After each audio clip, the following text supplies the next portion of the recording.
Dia tak boleh sini kita membangsakan kejahatan tu dengan tu. Bangsakan nisbah. Adapun i'tikad, pegangan, hakikat semua dari dia. Ya, nisbah lain. Nah, nisbahkan, bangsakan bertuhan benda tauhid tak boleh. Ya. Siapa jadikan babi? Orang tanya kita kan. Jawab saya syariat dia apa? Jawab dengan umum. Siapa jadikan babi? Semua makhluk Allah Ta'ala jadikan. Kan jawab macam tu. Sebab apa? Ta'adduban, beradab dengan Allah Ta'ala. Dia tanya lagi. Siapa jadikan babi? Semua makhluk Tuhan jadikan. Dia tanya lagi, kita kata semua makhluk je.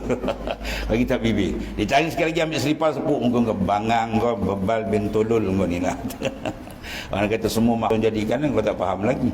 Itu maksudnya. Jadi maknanya jawab dengan umum. Jangan kita nisbah secara tepat terus. Itu dipanggil ta'adduban, kena beradab dengan Allah Ta'ala. Adapun akidah, pegangan, itu rukun iman yang keenam. Beriman dengan qadar, qada dan qadar khairihi wa syarrih. Baik dan buruk semua hakikat dari Allah. Sebab tu pergi pada makna ketuhanan. Bila makna ketuhanan, tak ada satu benda lepas dari Tuhan. Kalau ada benda lepas dari Tuhan, baik semua Tuhan. Yang buruk terlepas, tak ada kait dengan Tuhan. Ada benda wujud dengan tak ada taksir iradat. Oh, mana boleh? Wasak akidah.